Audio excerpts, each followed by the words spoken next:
It is 6:30 in the morning, and I'm in Minato Ward in Tokyo, in the city centre.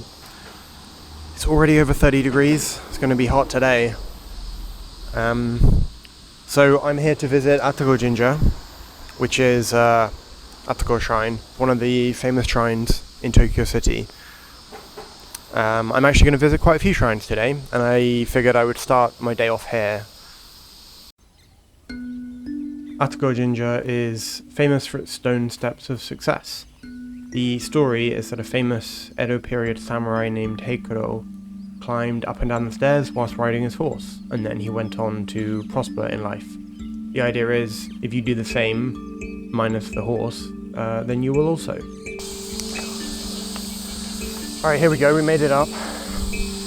Shrine stairs are always so steep.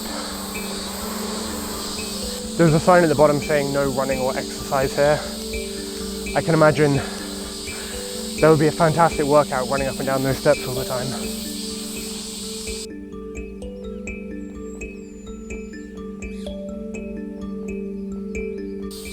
So I believe Atago Jinja is at the highest natural point in Tokyo, and we're a couple of kilometers from the Tokyo Bay area, and back in the day you would have been able to see out to Tokyo Bay from up here on the hill.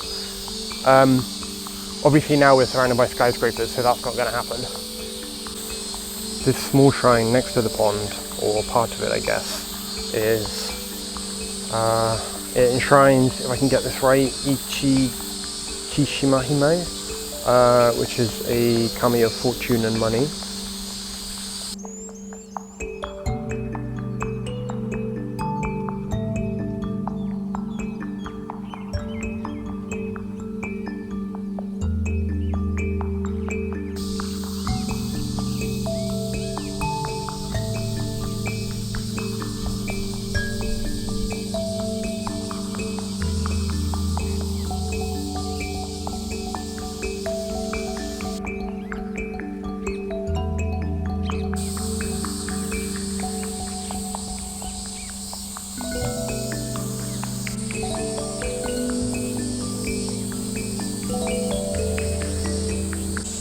And another small shrine on the other side of the pond. This is for Benzaitensha, kami of success in extracurricular activities and economic fortune. They even have an ice cream shop here. It's a nice shrine, good one to start the day off with. Definitely for the area popular with businessmen. Seeing a lot of people in suits coming into the shrine, even this early. Time to go back downstairs. You can actually get to this shrine. There's parking out back, so you can drive up here. Maybe that's just for employees. There's also an elevator if you can't walk. It's of course recommended to take the stairs. I think they're missing a good opportunity here to have horse rentals. They should have someone at the bottom with a horse, and you pay a small sum to have a chance at climbing up here on a horse, just like the samurai did. So I'm at my next destination now, which is rather impressive Torii Gate, right off the main road actually. So this is Hie Jinja, Hie Shrine. We're in the same kind of area as before. It was about maybe a 20-minute walk to get here. So we are in Chiyoda Ward now though. It's still in central Tokyo.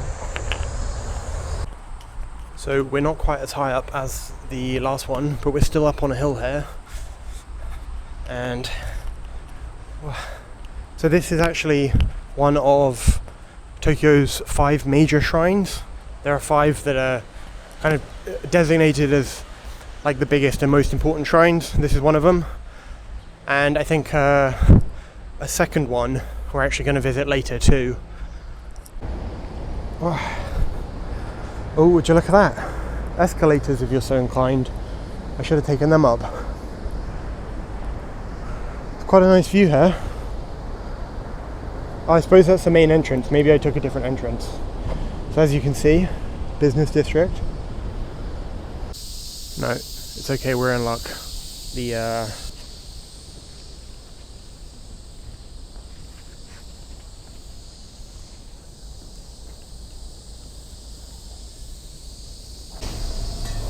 think these shrines, monkey statues are supposed to be quite famous as well. Oh no, here we go, these are the guardian monkeys I was thinking of. It's these statues like just in front of the shrine that are usually dogs. I think I may have picked like the hottest day of the year to come and visit a bunch of shrines in Tokyo, but it's nice up here. And the deity enshrined here is Oyamakui no Kami, I hope I'm saying that right, of mountains and good health, so quite auspicious then. You have to climb up a bunch of steps to get here, up on this mountain. Mountain, hill. There's more areas out the back too, with this another smaller shrine just here. There are all these little fox statues here. I can't read it, I'm not entirely sure what their meanings are, but it's characteristic of Inari shrines. And then a very special treat for the back entrance to the area, coming from Inari Sando, is the rows of torii gates. So you might have seen this before.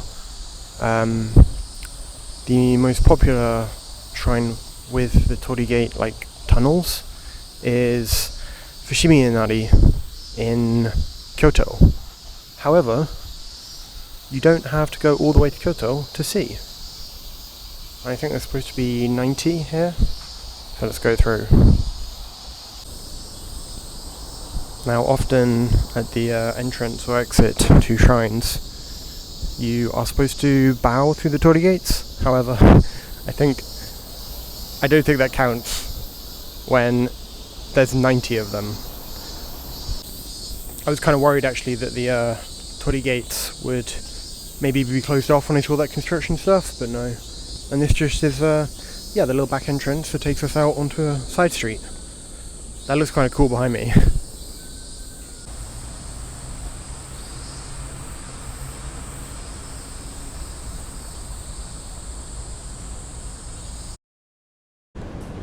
What we have here, so this is kind of an honourable mention shrine. This is Gotoinari Jinja, and it's kind of just on the way to the next like big shrine I'm at. These are pretty common, especially in Tokyo. You'll find quite a lot of these around just on small streets. Just these really small shrines. Just, yeah, if you want your shrine fix and you can't get to one of the big ones or important ones, you know, these little ones always work too. I'm not staying here for long because, God, it stinks here. It's, we're like 37 degrees now. It's like 10 a.m. maybe or a bit before, but some busy parts of Tokyo in the center really don't smell good when it's this hot. So anyway, I've got a little walk to the next one, I think. Just crossing over the Kanda River here.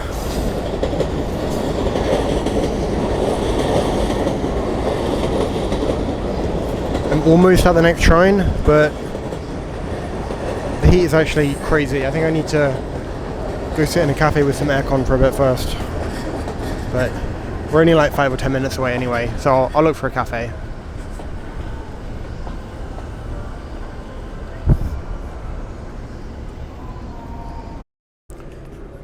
Okay, next up, through this rather impressive gate behind me, is Kanda Myoujin.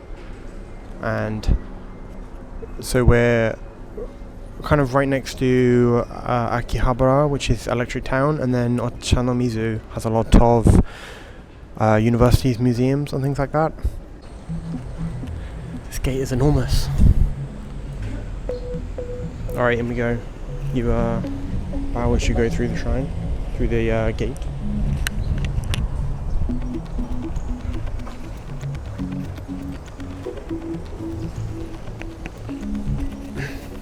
It looks like they're setting up for a matsuri for this one, a festival. That's what the platforms are usually for. And there's a lot of festivals in summer in Japan.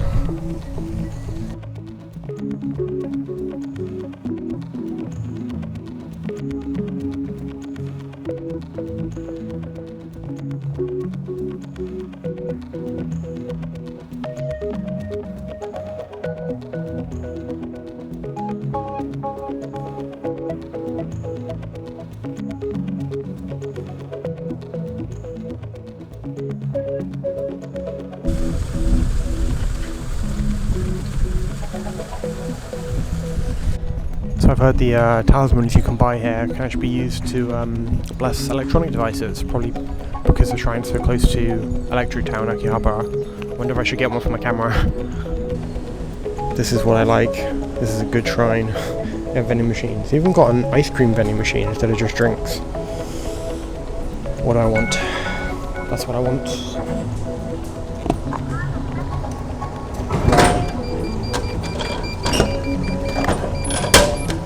Kanda Myoujin is actually one of Japan's most historically significant shrines. It was founded in the year 730. It was only moved to this exact location a few hundred years ago during the Edo period. Said to have been visited by the legendary Tokugawa shogun, and I think there's three main deities enshrined here. There's two gods of fortune, which includes harvest and matrimony, and then there's a god of fisheries and business. So if you want to get married, or you like money and fish, it's a good place to come.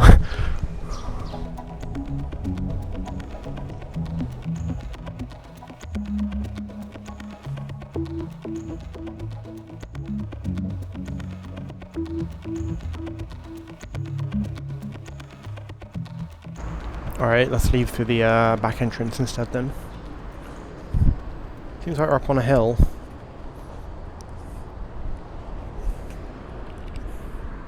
Seems to be a trend with these very popular shrines in very busy parts of the city. And we have arrived at the next location with a rather striking vermilion torii gate. This is Nezu Shrine.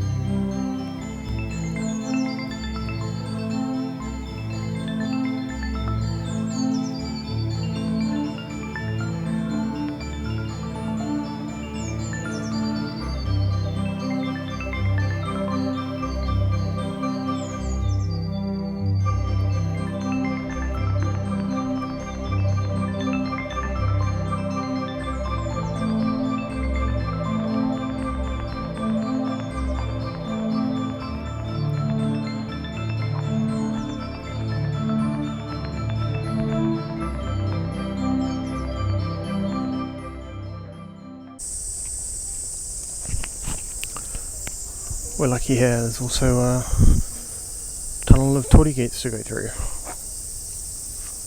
So the story goes, the tale with Kanda Myoujin is the shrine has existed in, oops, I'm a bit low, some form or another for almost 2,000 years.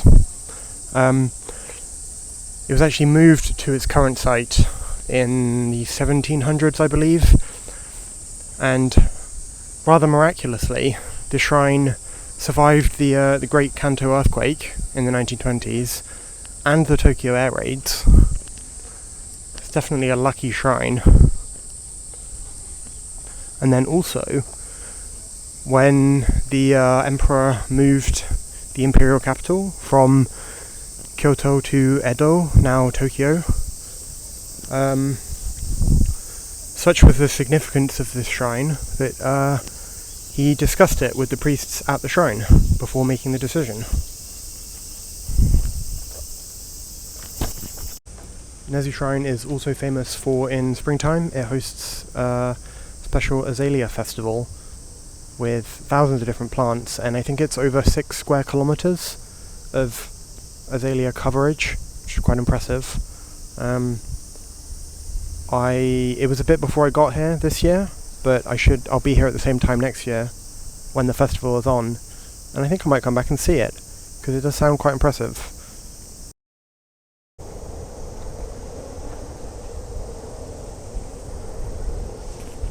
Next up, and this is our biggest torii gate yet, we're going under. I don't think this is quite the biggest torii gate I've ever seen, maybe the second biggest. This shrine is Meiji Jingu, and it's one of the most important in Tokyo then. Of the 5 most important ones, I think it's in the list. We've got to walk quite a while, so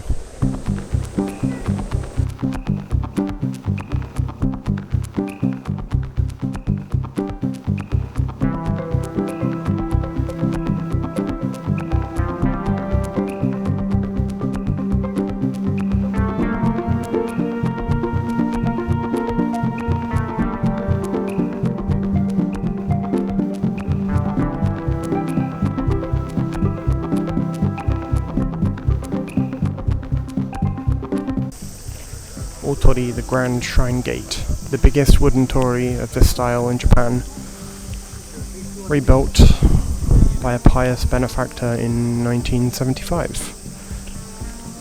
Modelled in form and size exactly after the original, built in 1920.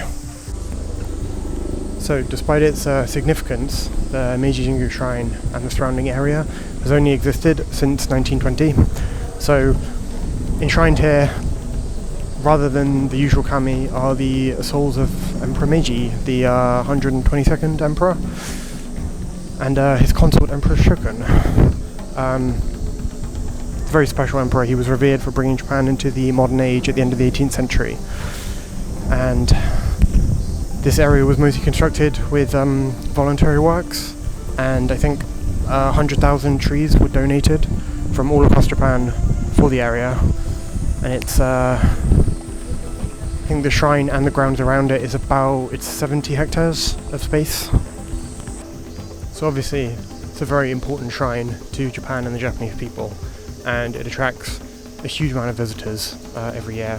I would usually say maybe don't come here on a weekend if you're not a fan of too many people. It's a Monday today, still a lot of people here.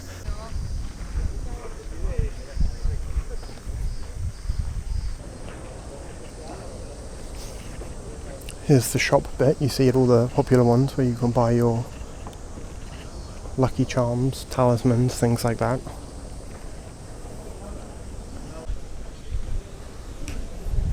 And then we're in this is the main area now. Central courtyard of the shrine with some incredibly rounded trees. That must take some work. So what these are, MR votive tablets. So you write your prayers on it, your wishes on it, on the reverse side, hang them around the divine tree, and then each morning ceremony, which the priests here hold, they will convey your wishes.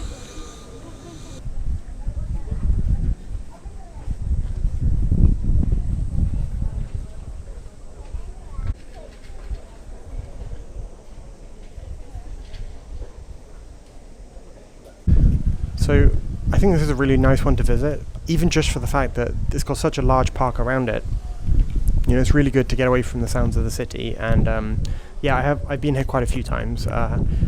Often I'll just if I'm just going through Shinjuku or Shibuya, which are the two close areas here. It's kind of between the two. It's nice to come for a walk through the park. You could easily walk around here for 40 minutes, and then several times I've been here, there's been some sort of event going on. I think one time I saw a traditional wedding of sorts was going on here, because there was a wedding procession with everyone in traditional clothes coming through, which was really cool to see. One time I saw traditional archery, like the samurai archery they were doing a demonstration of that here one time as well, which was really cool.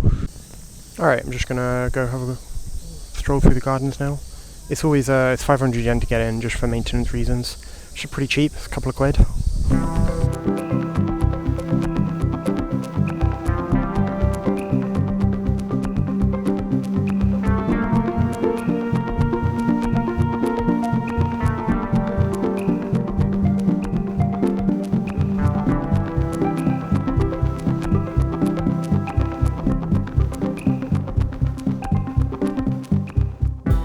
Okay, so that's Meiji Jingu as well, which I recommend. I think it's a nice one to visit, especially if you're going to Shibuya or Shinjuku, which it seems like almost everyone who comes to visit Japan or comes to Tokyo goes to. This was my last one for today. That's it now. How many did I go to? 5? 6? Something like that.